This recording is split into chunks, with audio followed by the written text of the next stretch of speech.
Good morning, composition students. Sorry for my wet hair. I just got out of the shower a little bit ago. But I wanted to go ahead and record a brief video for our week 4 assignments that you can watch tomorrow and get a discussion post up and running on Wednesday. So here it is. One of the big things we wanted to talk about, and I hope you all got a chance to read chapter 3, Understanding Writing as a Recursive Process. Our big topic this week is peer review. And I didn't want to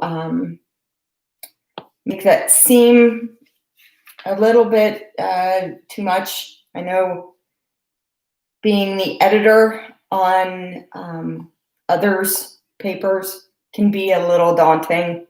And also taking editing comments, as I've done that for years as a writer, can be a little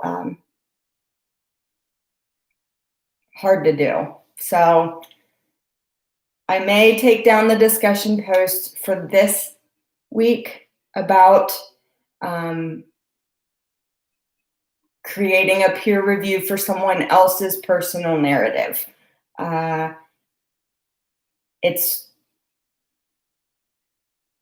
I guess it's one of those things where it would be hard to tell someone else how to write their own personal story, or what you think would be best to change about their own personal story. So we may do I have some worksheets that may create the second activity. I'll scan and put them up, and those will be more along the lines of the second discussion that we can work on to help strengthen and practice peer review skills. Okay, so just give that a little time, but we will have a discussion, the standard discussion post on Wednesday. So digging into chapter 3 a little bit here, we get to see a little more about the writing process and what a recursive process is. Kind of talking about the title of the book, If I Could Talk, the writer's loop, loops that you can write in, and kind of like running around a track as many times as you need to finish your race.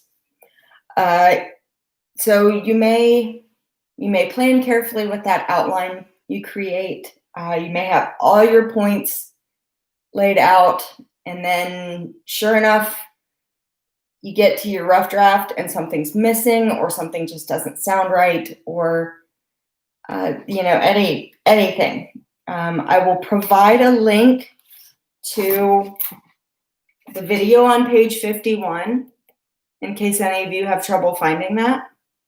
That says Understanding the Recursive Writing Process. Most of those are only a few minutes long, so it'll be easy to get through.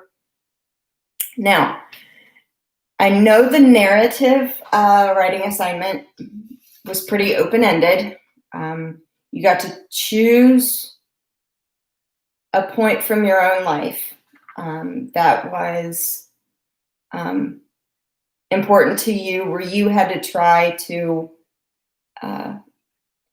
be persuasive or influential, and whether you got your way or not. So as we move forward, we'll have some more a few more detailed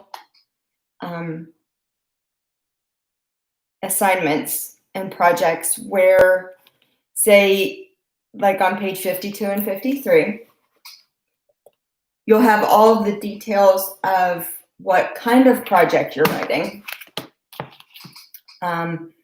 what the expectations are, what kind of audience you're writing to, and what the purpose of it is. So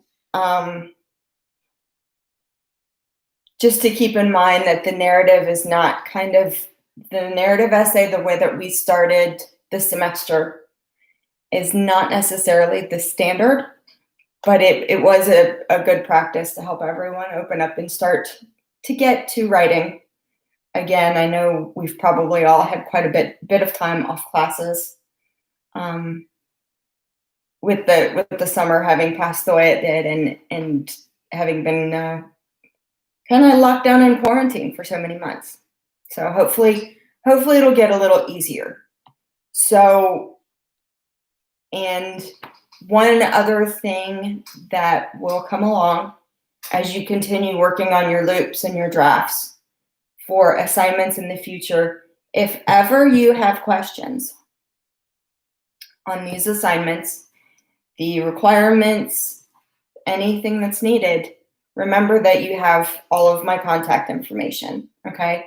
And we can, especially I set aside my office hours on Monday, Wednesday, and Friday. Now, keep in mind that if no one has set up appointments with me, that I may not be here in my home office. I may end up having to run to another meeting or something like that. But I am available. You guys can email me directly. You can call me and leave me a voicemail, and we'll figure out a way to chat if you have a question that needs answered right away. So I'm always available to answer questions, okay? And even if it's not those office hour days, send me an email anyway. I may not get back to you until the next morning, but I will always respond, okay? So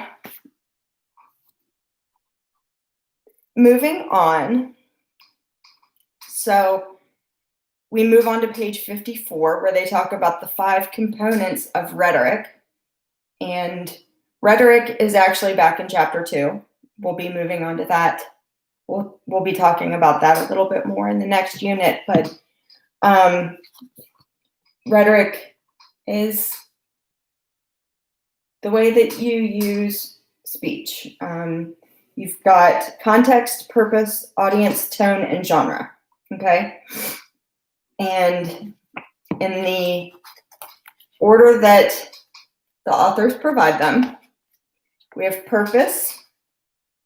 So when you ask yourself, what is my purpose for writing this text? And your purpose needs to be other than getting a grade. We'll try thinking of it that way. More than just getting a grade, more than just meeting an assignment or say I know I tended to always be the student that wanted that A, and that would be my purpose. But I've as I started doing a lot more writing when I got older, the purpose was much more about what I would learn about the topic I was writing about. So they used an example in here as the Black History Month synthesis project. And the purpose of the activity will encourage you to attend and support a UTC-sponsored event during which you will hopefully participate in, or at least observe an insightful engagement of ideas, okay? And that's one way to, and I'll give you a personal opinion about writing. Writing is something you can use to learn.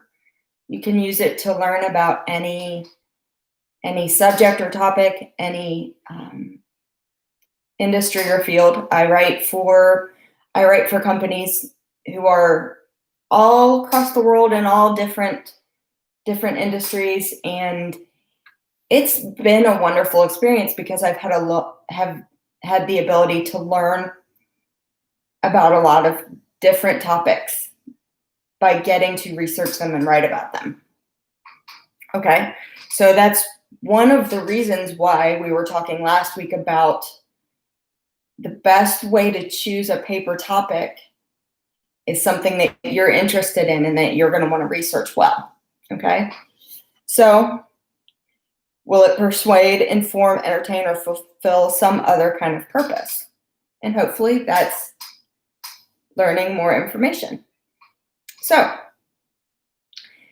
we have the second point, which is audience, who needs to receive this text, other than me, the instructor. I'm not your only audience. Say when the purpose of the text is answered, and the final audience would be say, going back to the Black History Month synthesis project on the page before, your audience is a mix of college-age students and college-educated individuals, both of whom have read Between the World and Me. So that's a book. In presenting your argument, you will, in a sense, be helping your classmates and those who are perhaps from an older generation understand why you agree or disagree with Coates's assessment. So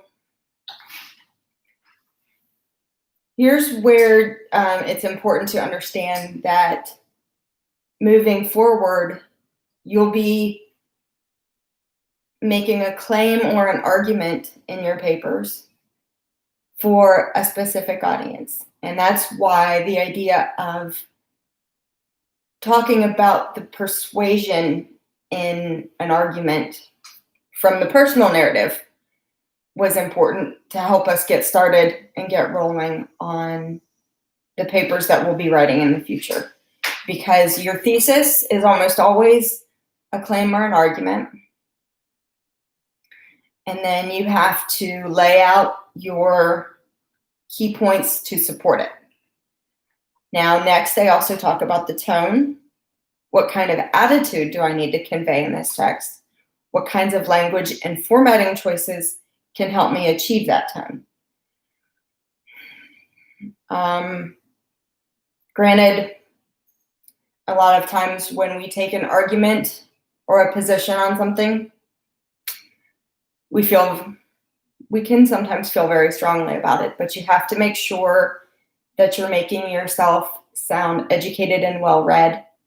And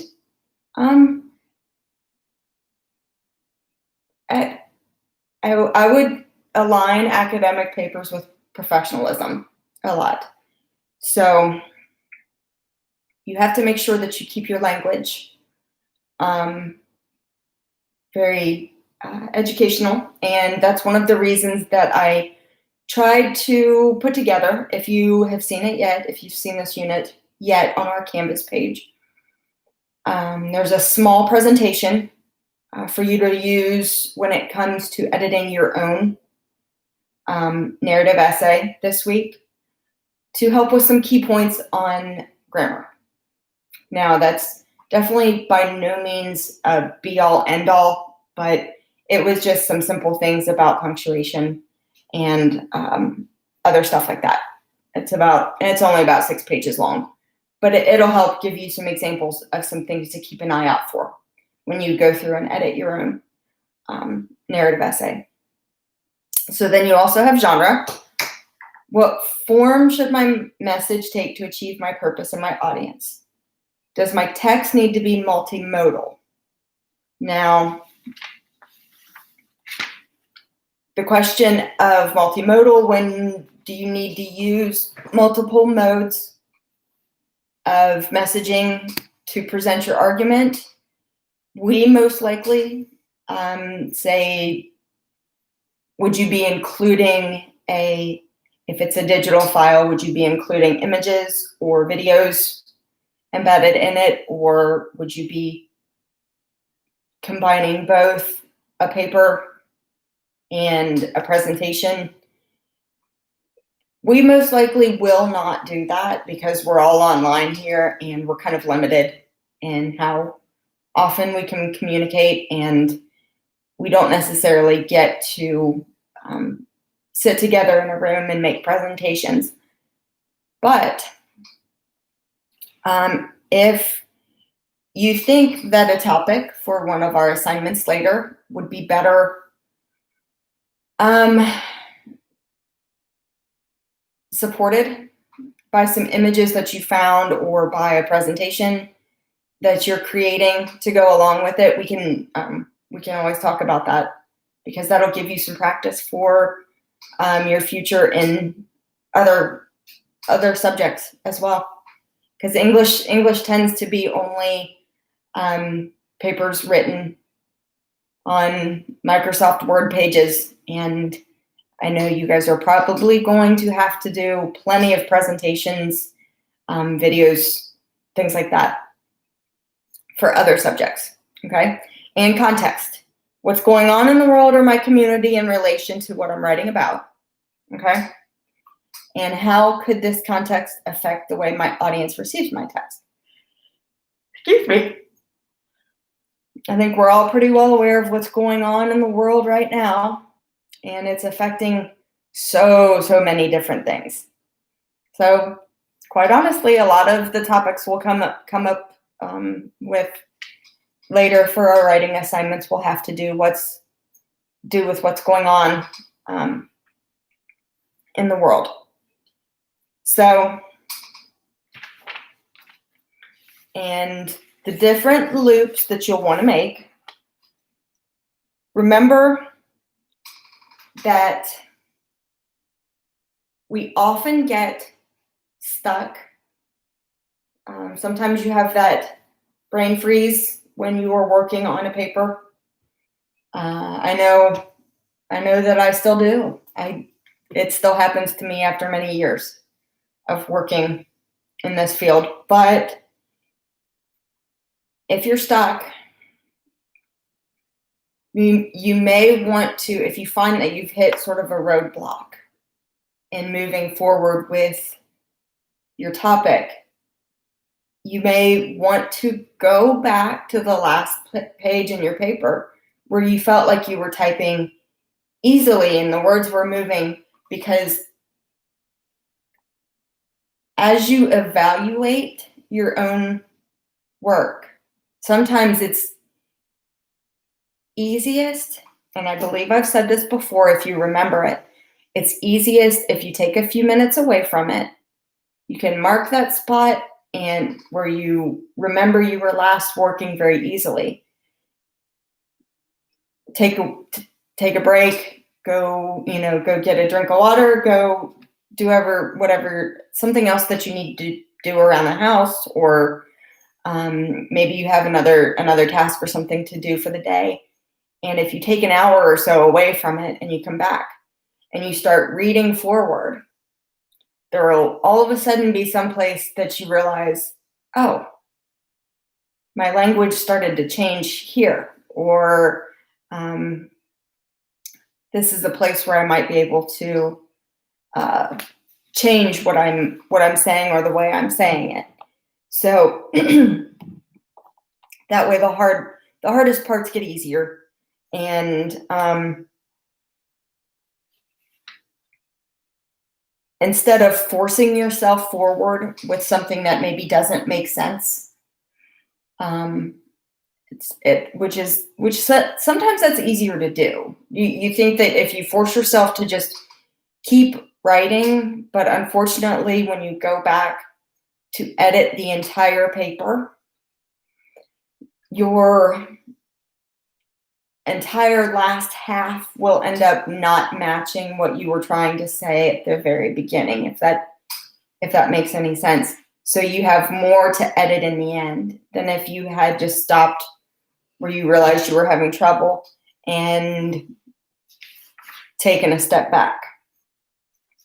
So that's a good process. That's explained on pages 55 and 56. And now we've got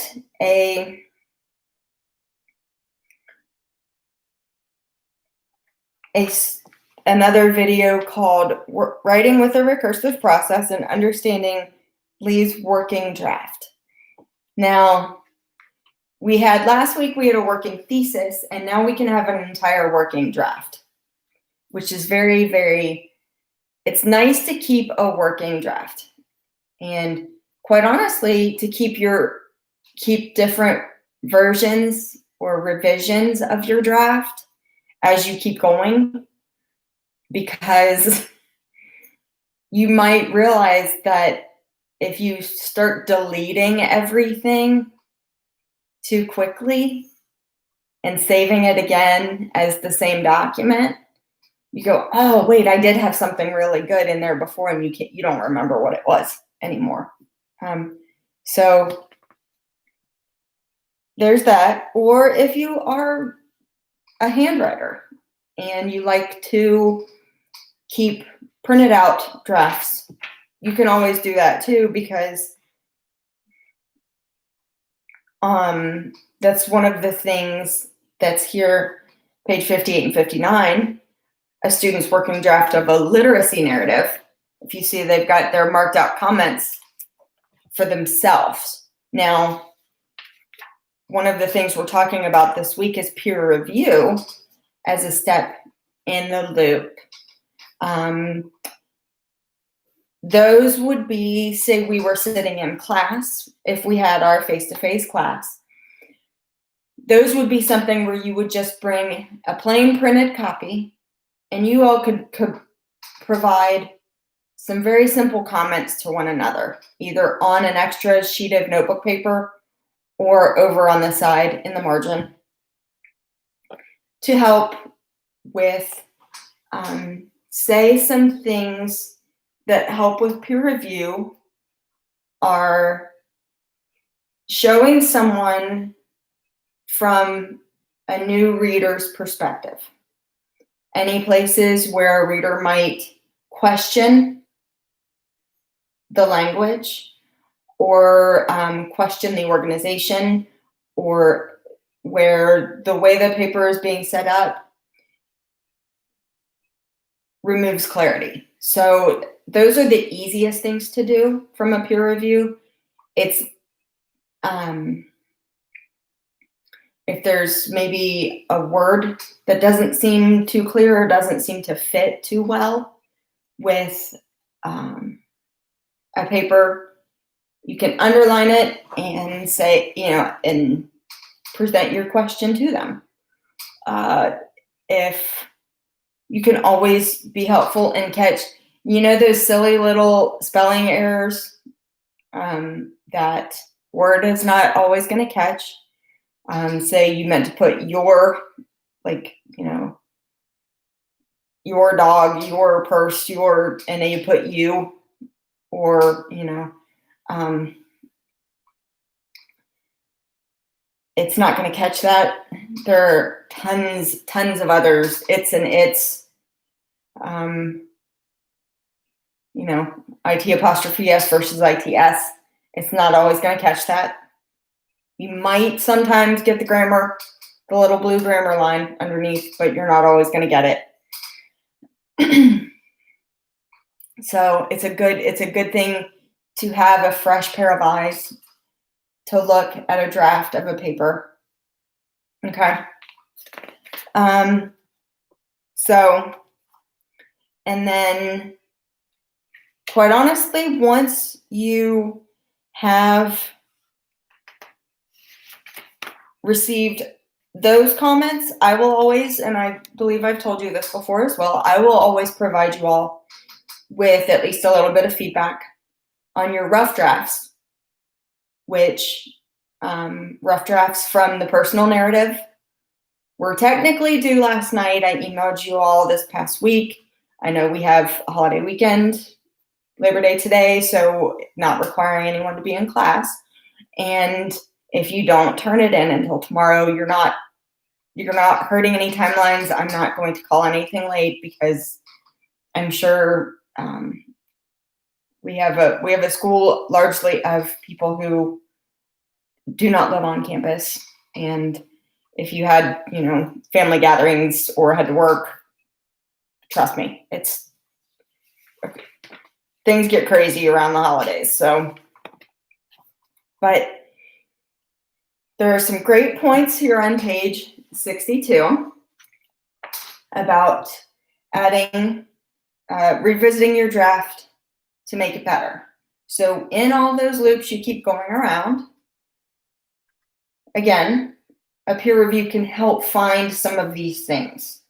Okay, so clarify your purpose, imagine your audience's response, gather more information. Now, for your personal narrative, gathering more information is not necessarily that important. It's not something we're researching. It is something we're trying to remember.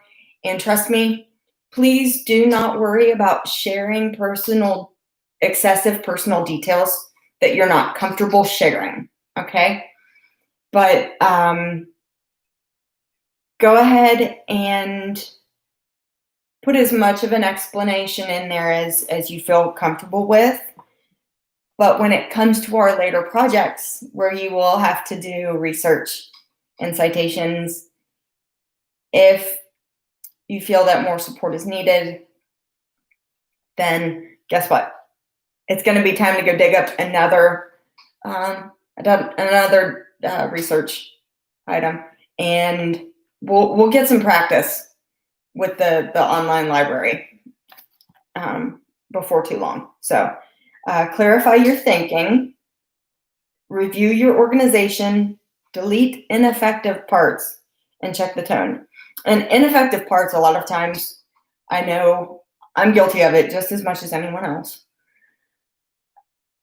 Sometimes you repeat yourself. Sometimes you use what is called fluff language. And we'll talk some more about keeping sentences and statements as concise and clear as they can be, because all fluff language is not going to help your explaining your point to your reader, okay? And make sure that you try to keep the same tone throughout. So if you see that kind of the important point is we're going to want to, in our future writing projects, keep an academic, again, if I could talk, academic and professional tone throughout. You may find yourself sort of drifting off to a more social tone. You can always touch that up very easily. So we have another video here on page 64, looping to create a stronger draft. I will provide links to these as mentioned before, but I don't want to make this too long of a video. We all have Labor Day, and I hope you're enjoying your weekend. So what I am going to say is I'm thinking I will post this up for what would be a second discussion, okay, or quote unquote what we would do as an in-class assignment. You would have these printed pages to help think about peer review. Think about yourself as a peer reviewer, and think about how you're going to be able to accept comments or questions, insight from your classmates when it comes to peer review of your essays. It's hard to do. Sometimes we take things personally, and we shouldn't, because they're just viewing it from a different perspective. Because if you think about the fact that when you have your idea of what you want to write already in your head, it makes sense to you. But to someone who hasn't seen the words before and they're just saying it for the first time, it doesn't make sense to them.